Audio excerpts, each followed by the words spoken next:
You're listening to WKDW Radio 97.5 and KDWRadio.com, broadcasting from the Bishop West Real Estate Tower right here in beautiful and cool Northport, Florida.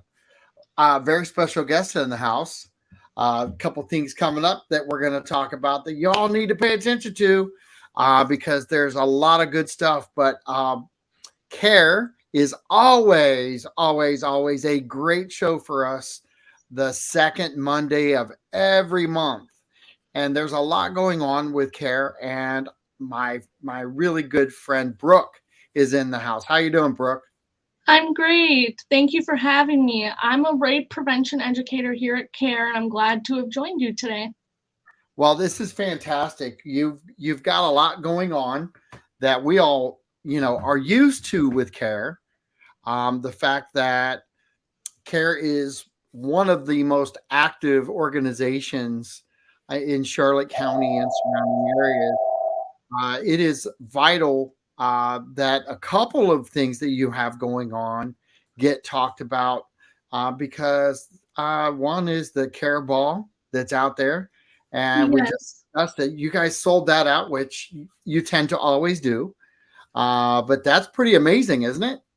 Yeah, very excited about it. And to all the people who bought tickets in time, you guys are going to have a great time and get to see and meet a bunch of new people in the community and just enjoy yourselves.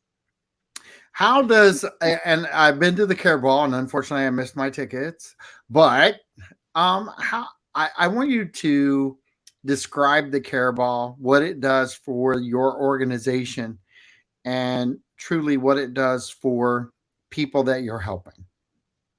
So, the care ball has a lot of factors of how it benefits care, the organization in general. People by just purchasing tickets, gets the word out, draws awareness of our organization to the community. And then also when people do get together and make memories on that special night, the posts, the pictures, all about it, if they tag care or, post an honor page, it brings a lot of awareness to the community. So that's going to be like great to have out there.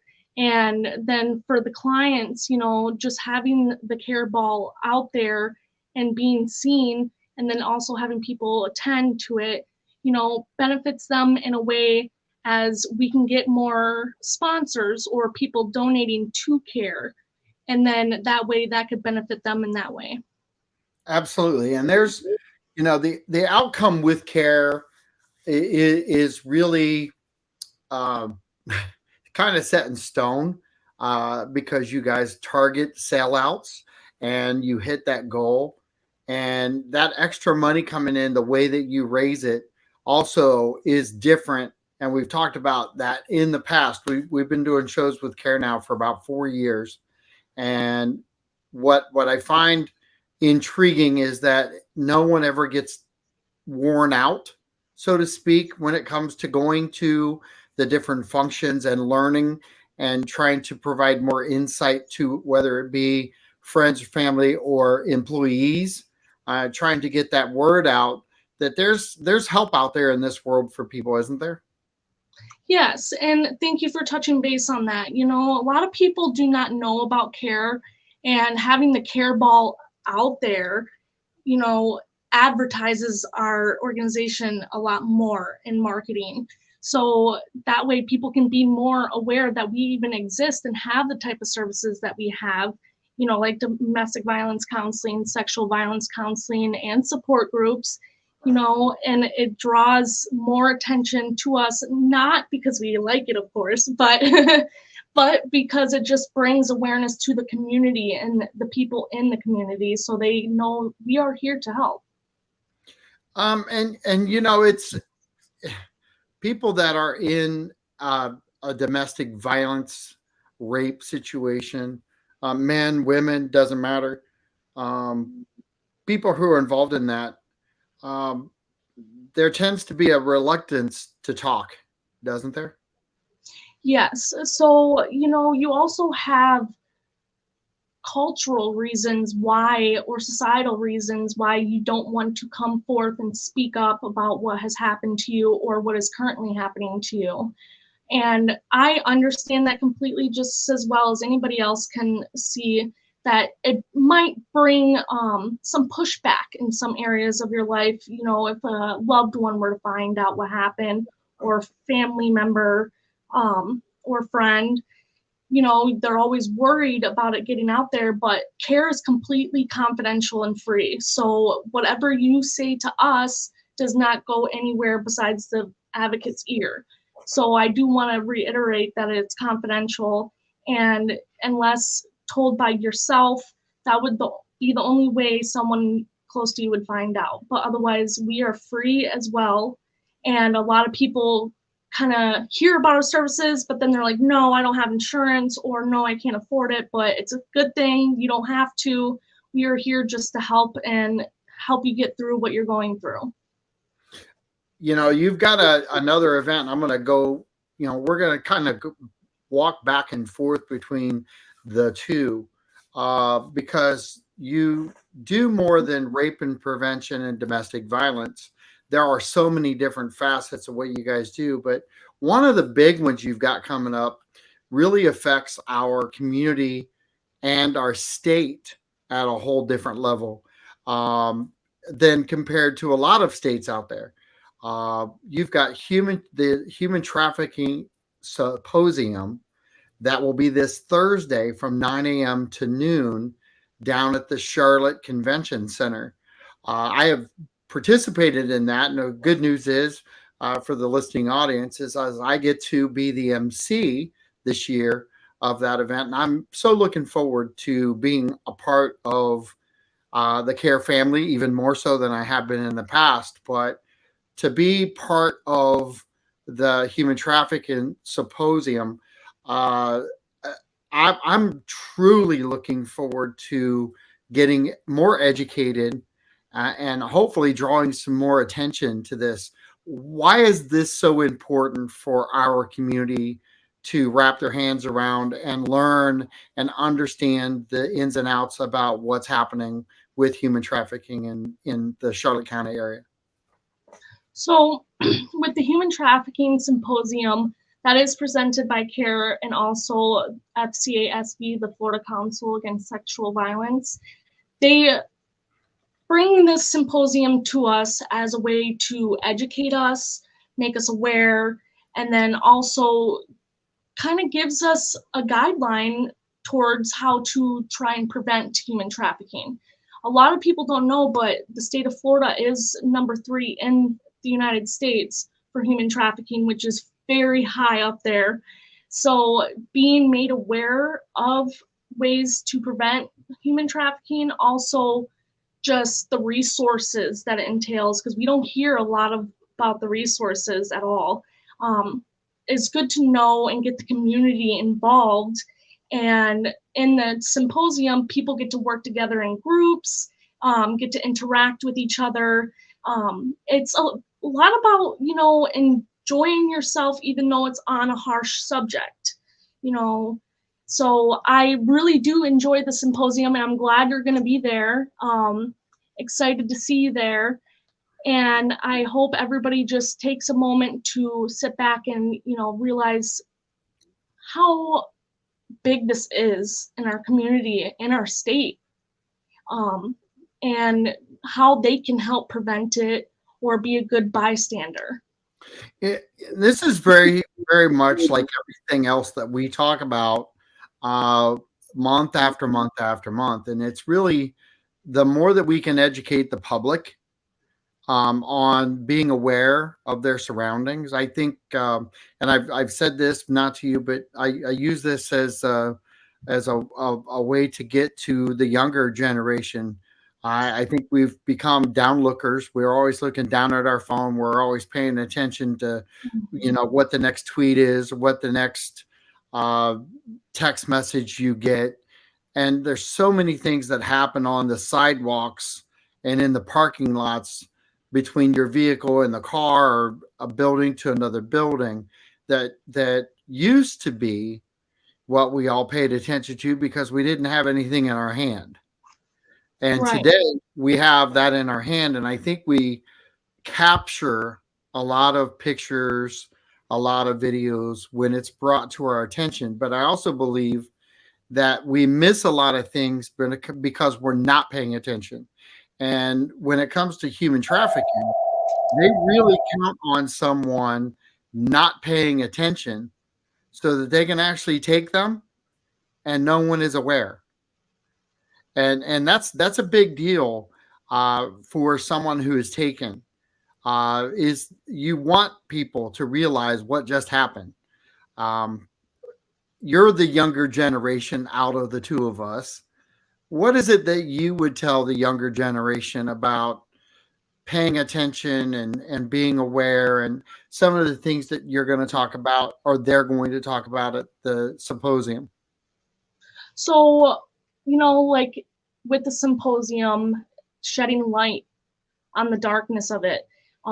That's what I would say to the younger generation, even below me, is trying to make it more relatable in a sense that this could happen to you. And what would you want someone else to do?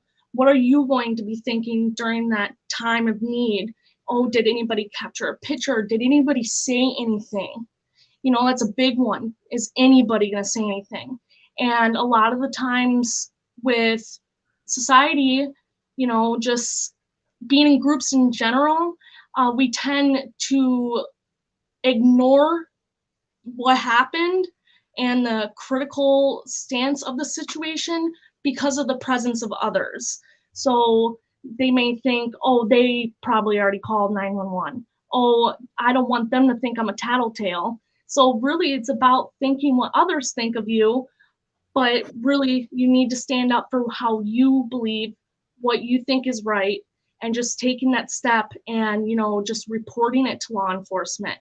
Even if you send a text, you can always do that as well. There is a human trafficking hotline. They do have a phone number, and then they also have a text line at 233-733. You can text help or info to, and you can let them know what you saw as well, if that helps anybody in their circumstance that they're going through. What is it going to take for this is a trick question for you because I don't ask them very often. But what do you think it's going to take to get us to number 4 instead of number 3? And just so you everybody out there knows, we're trying not to win this game. We don't want to be number 1 in the United States, and being number 3, I don't like that number. It's not a number I'd like to be in. I'd like to be number 47, 3 Right. below. Let's go the other way on the scale. But what's it going to take for Florida in general to get a wake up call that this is a real thing and we don't want to be in this position? You know, Sometimes it just takes it happening to somebody you know or close to, or somebody drawing the community or all of society in on a specific event that has happened, kind of slims it down more so people can feel relatable to it.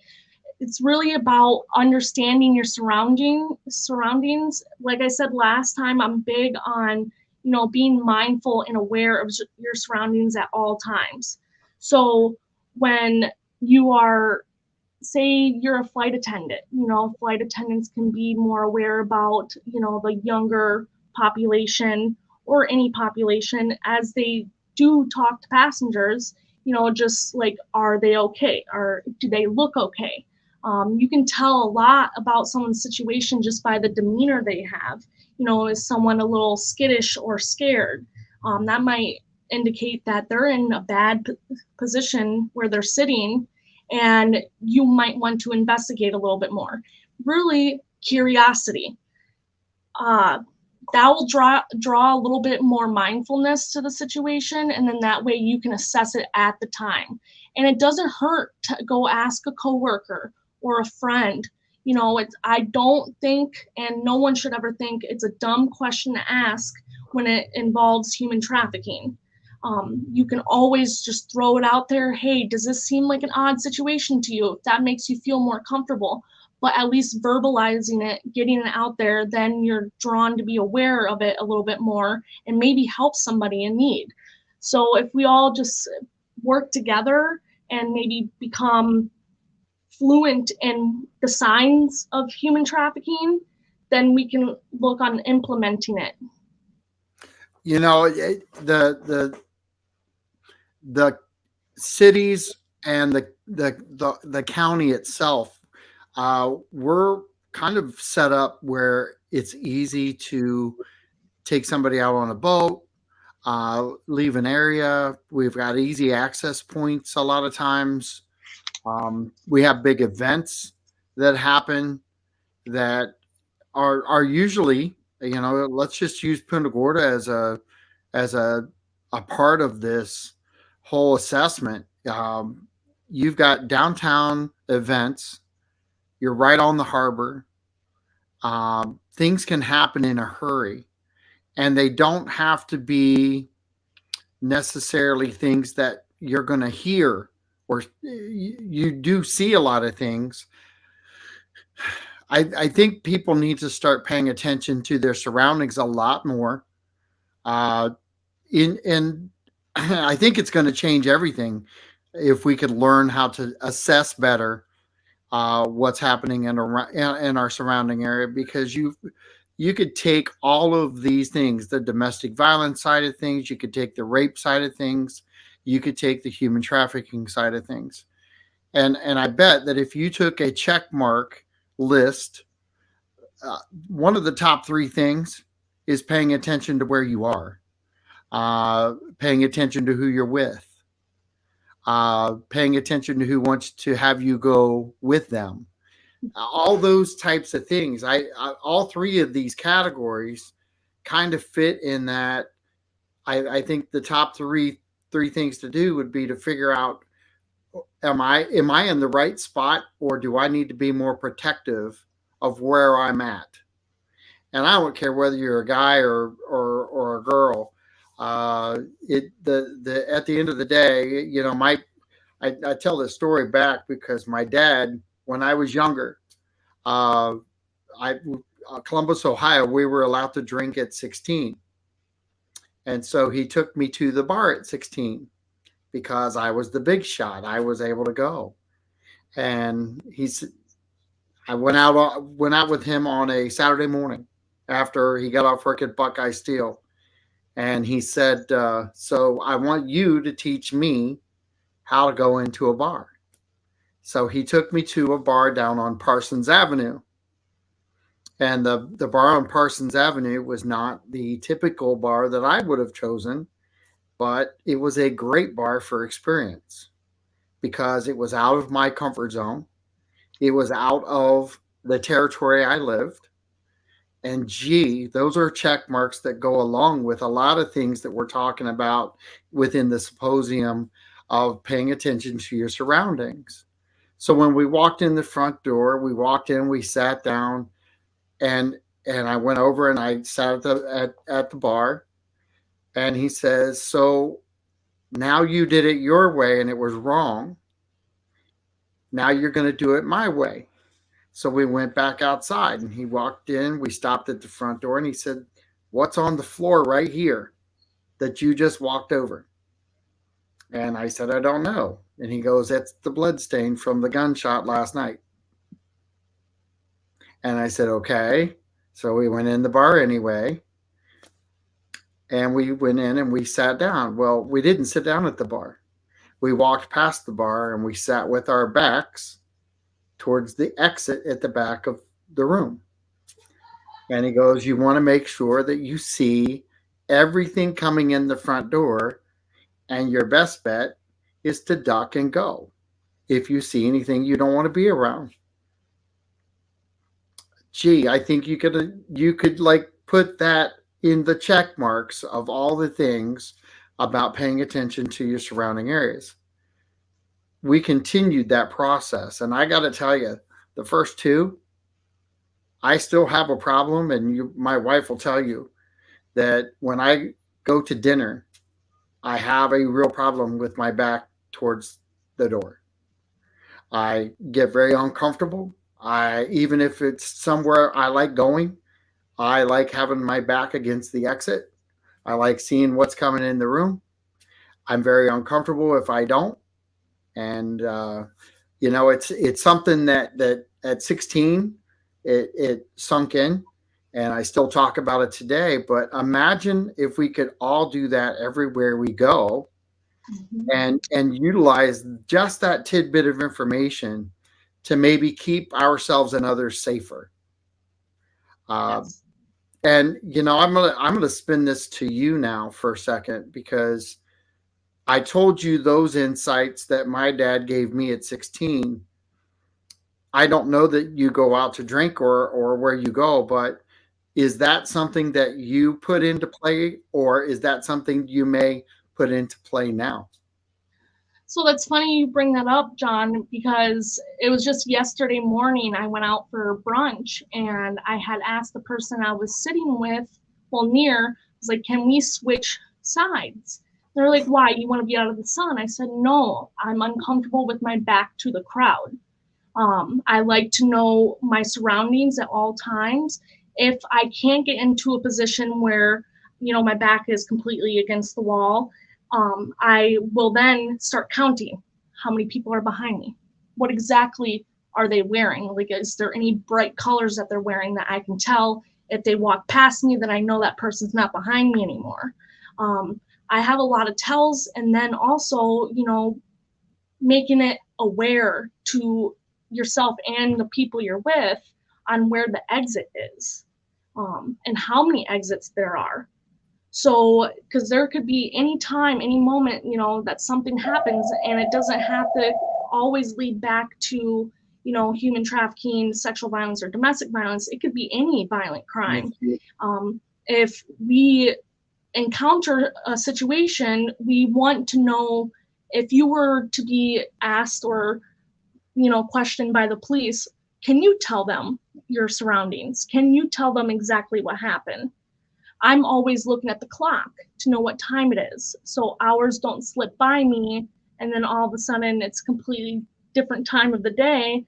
And then, I think about, okay, sunset's coming. So I want to walk through the parking lot before it gets dark. Right. So my dad always taught me little things like that, especially like when you're driving on the road. A good way to start picking up on things to be aware of is by just little silly things, like how many cars are in front of you on the highway, and go start it by the first two cars, then you can make it up to 10 cars. And then how many vehicles are behind you? Do you know what kind of vehicles they are? So little exercises like that will eventually draw more awareness to your surroundings, and that could prevent something happening from to you, or it could help you be a better bystander to somebody else if something happens to them. It's just little things like that I like to do. And how does that make you feel when you're out? Does that give you a little bit more of a control factor within your body and your mind? Yes, so a lot of people want to think, oh, if we're focusing on stuff like that, then we're just being negative. No, it actually brings me a lot more comfort because I always wondered why I got anxiety when I went out. Um, but then I started doing little exercises like this more and more. Then I realized it brings me comfort, the comfort of safety, because I know that I'm doing everything in my power to prevent something from happening to me or the people I'm with. So it does bring a sense of safety to me, and does eventually make me feel better about myself. So there are some perks to being aware. I want to stay there for a second, because you use the word safety, and there's something to be said about being secure in a location that you're not sure of. And I don't care what level that you go into. You could go into a sports arena. You could go into a high school gymnasium that you've never been there before. You don't know the history of the high school, after dark. You just, different things like that happen. Uh, and I'll cross that over to even a bar situation, because we are kind of world famous for having a nightlife down here in Florida. We tend to drop our guard a lot of times when we get used to going to the same places over and over and over. One of the things that gets pointed out to us all the time, though, um, if you're not in a group and you're going to the same bar all the time, it's not always the same people who show up. And so, assessing where you're at, how many of your friends are there, where they're positioned, there is something to be said about how you feel and where you feel as far as secure in your movements. And I'm wondering, is that what people are going to get taught, and be enlightened on with the symposium? Is that where this is going to go? Where it's maybe not be this specific, but really give an educational overlay of what human trafficking is about. Is there going to be a human trafficking um, uh, survivor present to talk about what happened with them? So as of right now, I am not sure if we do have a survivor speaking or not. As we get closer to the day, there might be. Last year, I know we did have one, and it was very beneficial to hear from them and their, side to it, and how they continue on in life, trying to prevent this from happening again. I like that you had brought up, you know, as you go to places more and more, you tend to get more comfortable because, yeah, you might know the bartender or you might know the host, but you also remember there's new people there each time. And if you think that you're below this happening to you, that jump out of that way of thinking, because it can happen to anybody. Yes, things like this, like human trafficking, might be more centered towards, your age, race, your looks, um, but that also means, on the other hand, there's a side where they don't care what you look like. You're Correct. there, you're available. So just because you get more comfortable in your surroundings, still be aware of what's going on, not only for yourself, but for others as well, being a good bystander. With nowadays, there's social media. So people also have to take that into effect, that yeah, you might be a huge influencer online or a creator, but are your location services off?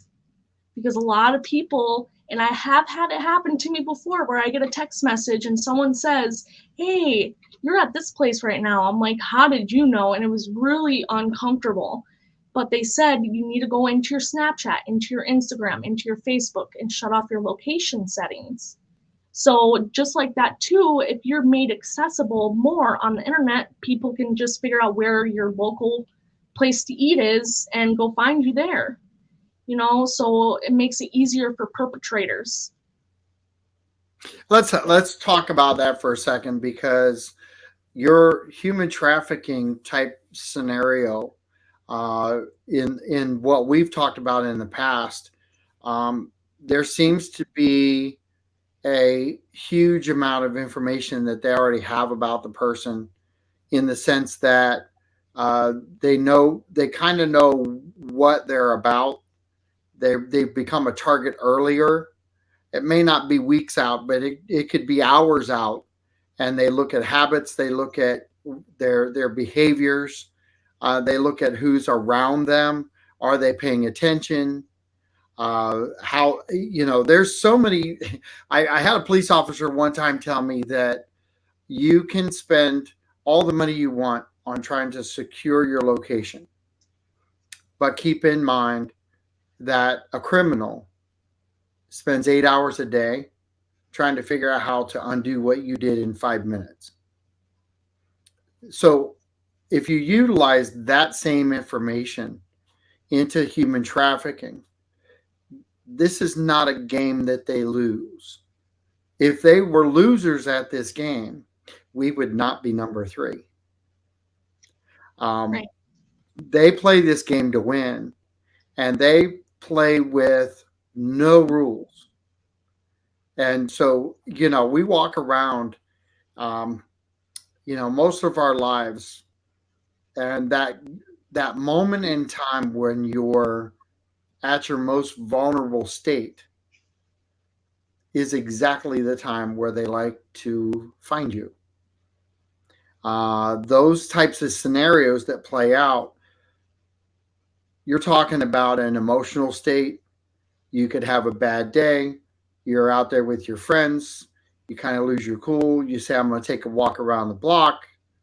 Well, it could be your last walk around the block by yourself because you made a mistake of walking by yourself in an area that you're unsure of. But because you're upset and you're emotional, you've let your guard down to the one facet that you need to pay attention to, which is your own safety. Can you talk a little bit about what the human trafficking side is all about and how they really approach taking a victim? So now a lot of things are, if you have a lot of family members or a lot of loved ones that will be concerned if you're missing, they look at that a lot.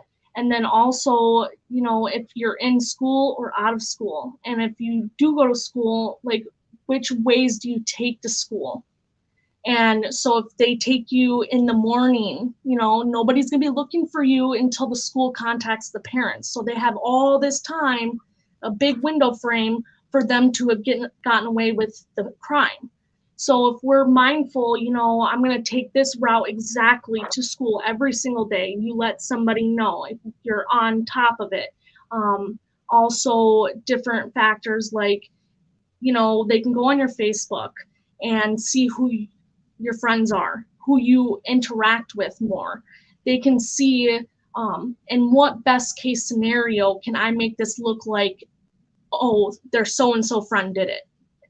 They are the reason why they went missing, not because of a stranger like me. How can they make it and push it off on somebody else so they're free and they don't get looked at? Or there's a lot of different aspects, a lot. I stress this a lot because it's social media.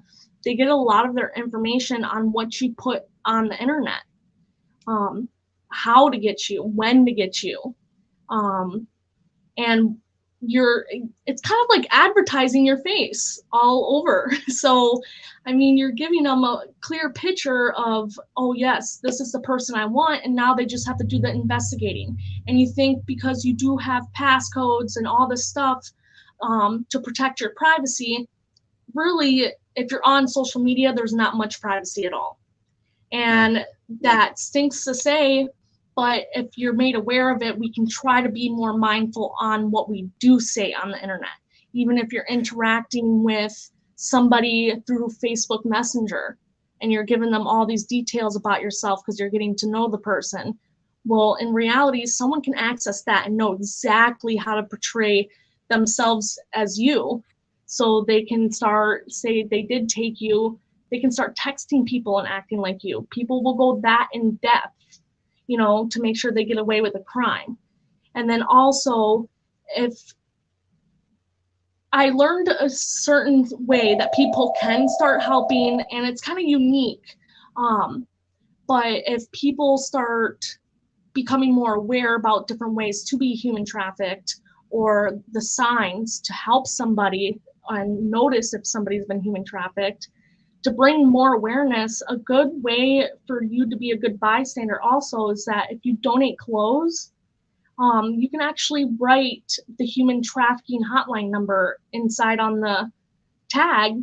And then that way, if we get people start doing stuff like that, that's a common number that someone can just call if they're in trouble, if they see it on their tag of their clothes. Because most likely someone who's been human trafficked, they're not wearing brand new clothes most of the time, and they're made to look a lot older than they actually are. So they're going to be wearing something completely out of the blue that you wouldn't think, you know? So if we could do little things like that and just staying up to date on the different signs of human trafficking and how it can occur to you. Because if you're concerned about yourself, that's great. Be concerned about yourself. And that will carry over into helping somebody else because you might actually be the bystander to a crime. I want to stay with the social media aspect for a few minutes because I I participate on social media as we are on social media on Facebook, YouTube, and Twitter with this show. Um, but I am not an avid uh, documenter of my personal goings. I may take some videos of going to a concert. I may do a live here and there. It's never a consistent thing. It's a lot of times at the same location, believe it or not, but never nightly. So, but there are a lot of people out there that approach social media as I've got to tell my friends everything I'm doing every minute of every day and what I'm wearing and what bus I'm going to catch. And when you document your life with that kind of a strategic layout, shouldn't people maybe take a step back and realize that if somebody wanted to really do you harm, you're kind of giving them the roadmap of everything you do every single day. Can you talk about that? So that is completely true. You are, and as you said that, I was thinking you are giving somebody a strategic map to for you being a victim of a crime.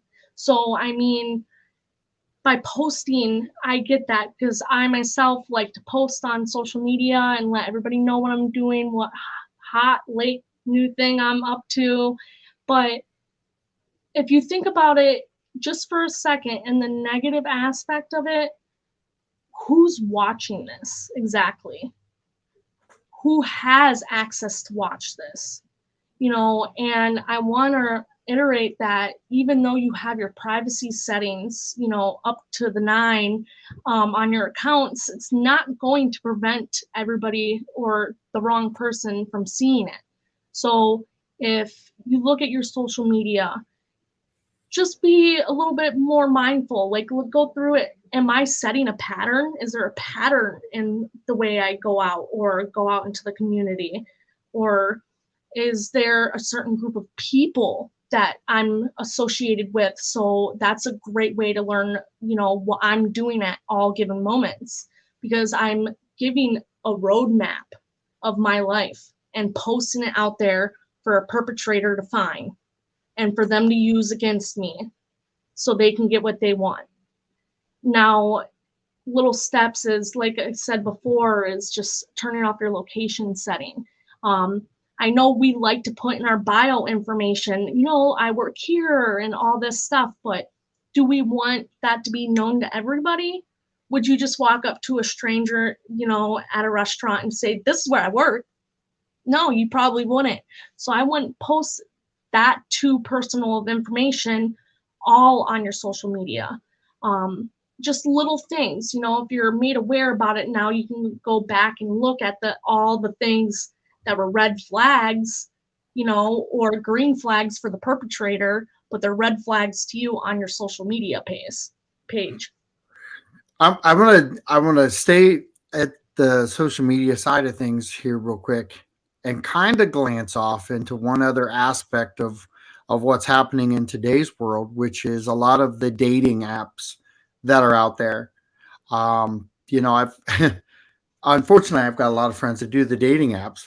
Um, Being married for 33 years, that's not a game that I am firsthand knowledge at. I get secondhand knowledge because I hear all the horror stories about, yeah, I had a great conversation with this person, been talking to him for 3 weeks, but I met him for dinner and they did do a safe place for dinner, but the picture wasn't the same person.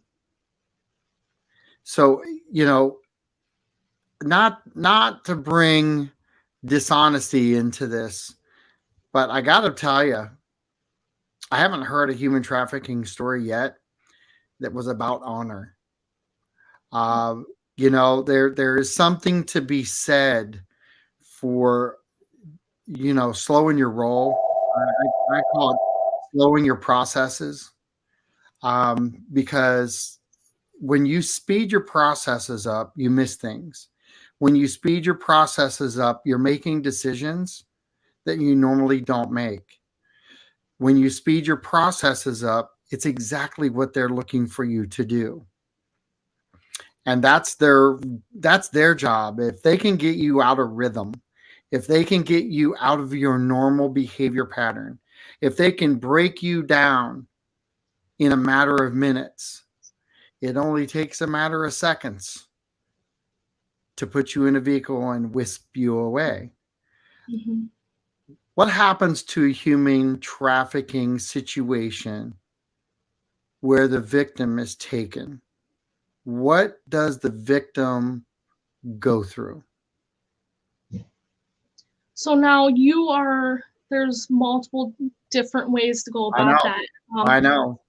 And Only really, that's a great answer, because even your facial expression, people on the radio, if you'd see her facial expression, the first thing she did was kind of shake her head back and forth, because there's no real answer for that. How about right. if we start with the biggest fear that you would ever have in your life has to be part of that? Okay, so one of them could be, there's three different main types of human trafficking. It's sex trafficking, forced labor, and then domestic servitude. So, sex trafficking sounds like it'd be the worst option for people, like, I hope that never happens to me, or even being oblivious and to it and saying that will never happen to me. Well, it could very well happen to you. There's different ways that a perpetrator can take advantage of your weaknesses. So, say it is on a dating site, like you were saying before, you're getting to know somebody over the internet. And who's to say, like you said, if they're even going to be the person they said they are in the picture? So, now a good way for me, good way to take advantage of my weaknesses is that I'm forgiving. I'm a very forgiving person. Obviously, in the work I do, and how I speak to people, you can tell I'm a forgiving person. Someone can take that and be like, oh, she's not going to mind if I'm not the person on the picture. She'll get over it.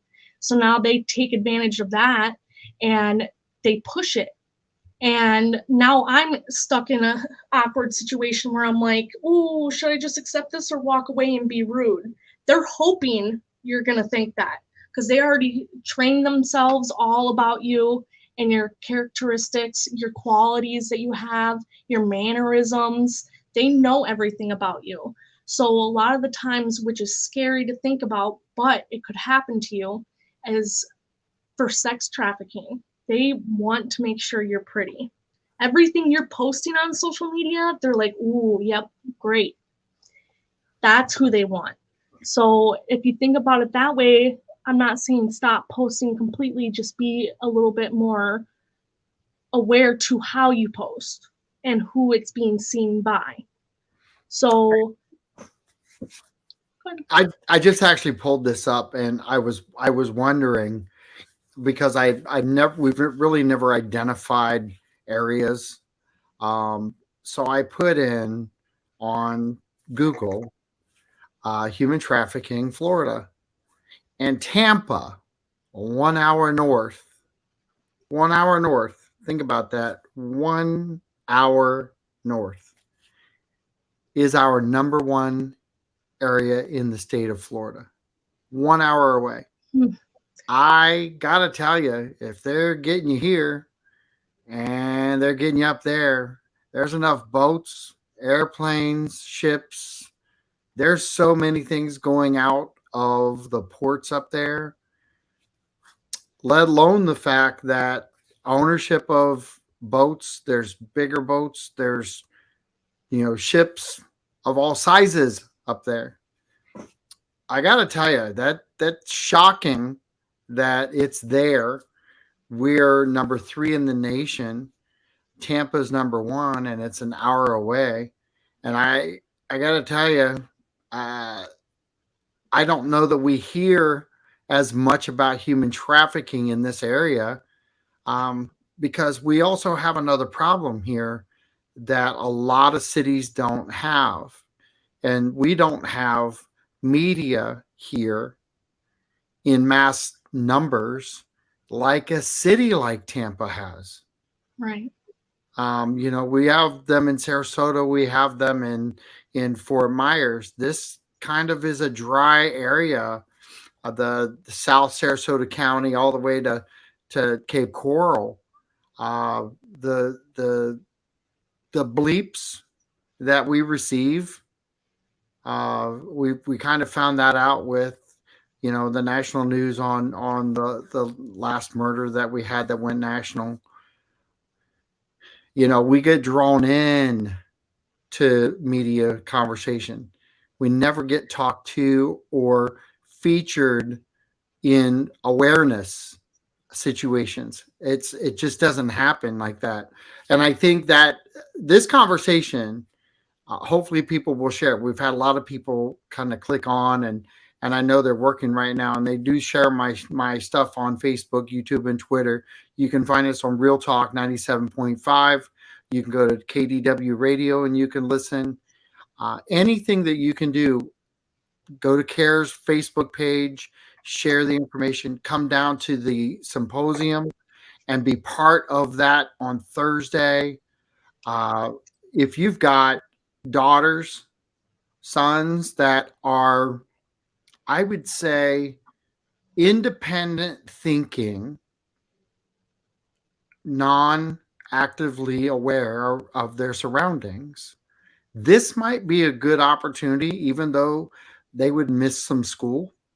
This might be a good opportunity for you to bring them in for an educational piece with you as the adult so that you're not having the conversation. There's enough people that will be talking and educating that, as a parent who never had to deal with it, that's me, never had to deal with this at all. My boys were 10 when we moved down here. I was the parent that was there all the time. I had the ability to be there. My wife had the ability to be there. Human trafficking was not a thought until I started doing this show 4 years ago. But now I look at all of the last maybe 15 years, 17 years of maybe missed opportunities to teach surroundings, not just to them, but to their friends. Because what happens is everybody gets kind of caught up in the movement forward, and they do drop the ball. Friends do drop the ball. They don't mean to, but everybody has a relaxed moment where they keep forgetting to look around and pay attention. It doesn't take long to change your life. If you're a parent out there listening now, I know that Brooke will probably back me up on this. If you have the opportunity to go to this and bring your son or your daughter, uh, get them educated in this, get them talking. The best way for a high school kid to make an impact is find somebody in leadership at the high school, bring them to this event, and get the conversation started at the high school level. Same way at the middle school. If you've got a group of people, PTA, get out there and get educated on this. Get some information going, get things stirred up. Brooke, do you have anything to add into that? Because I think unless we start attaching the community to what this is really all about, this symposium should be packed. Right. And I hope it is. Um, I just want to throw out there that I know we think we live in a very safe area, and we do thank you to our law enforcement and everybody in the community that makes it safer. But like you said before, Tampa's only an hour away. So I know in your mind you might want to lighten the mood and say, oh, well, that's too far. I don't live in that big of a city. But you got to remember also, they're coming down to areas like this to pick out their victims. So then they're a straight shot right back up to this big city and send you off. So, I mean, think about it in the harsh sense. And it's not necessarily being negative if you want your children to learn about this or your friends or family to learn more about this. It's just shedding light on the darkness, like is in our flyer. So being aware of it can prevent hopefully a bad situation from happening. And no, we don't hear a lot about human trafficking victims like we do with sexual and domestic violence, but that's because they're still out there. There's not that many people to shed their story that happened to them because they haven't been found yet. It's a very serious situation, so being brought up on the subject or mentioning it, like you said before, bringing it to their kids' attention. This is a great way to have that talk. Well, and I want to stick with what you just said for a second because the highlight of this whole conversation should be that rape happens at home, rape happens in our neighborhoods, human trafficking usually happens overseas. It doesn't happen here as we are talking about rape. It's not, you don't get human trafficked in your neighborhood and you're working in your neighborhood. That doesn't happen like that, does it? So now people like to think that way, but it can happen to anybody. All No, it I'm, takes, I'm talking about if you're human trafficked, you're not going to the house next door. right? It could be little things like that. It could happen in that way because you don't know all the different risk factors that are constantly changing around you. At that neighbor's house, they could have a cousin that's in from out of town that knows a couple buddies from another country or state, and here he just found them their next victim because he knows them word of mouth. Yeah, but you're It not. I'm glad you clarified it for me. But the difference there would be the victim is not going to live next door to their oh house. They're not. That's why we don't hear about the human yeah, trafficking side. exactly. The rape and everything else that happens local. That's here. That's part of our, unfortunately, the fabric of our community too. And Yeah. domestic violence the same way. But when you're human trafficked, yes, Oh, that first stop could be that house next door, but your next stop isn't. Your next it stop could be a is boat or somewhere a else. plane. Yeah, I mean they're making you disappear. That I think the difference between the side of the human trafficking is that you're basically being wiped off the map. They don't want you to be found. They don't care that you're a victim of rape and domestic violence. That's over here. The human trafficking side of it is their job is to make sure you're never talked about and you're Right. never found. And that's just another level that I think the intensity for what we're talking about has to jump up. If that number 3 is ever going to change, Tampa can't be the number 1 location without us talking about it. I just there's I'm glad we clarified. I'm glad we clarified that because yes, it can start next door, just exactly like you said. But their goal is to not keep you next door. Their job Right. is to get you out of the state, and get you out as far out as they can get you from where you started from. You are like a brand to them. So Yes. getting you out there national is what they want to do. We, So, you after them catching you and getting to you, your next hope is somebody on this next flight going to see me or this bus going to see me and say something to people that know me back home before I get too far away. You never know. It all depends on the bystanders who spoke up. this is John Rawlings with WKDW Radio, Real Talk, and my friend Brooke from C.A.R.E. Come see us at the symposium on Thursday, 9 to noon. let's have a good time. Let's learn a lot and really get some information to take back home. We'll talk to you soon. Thanks, Brooke, for being on. Thank you. All right. Have a great day.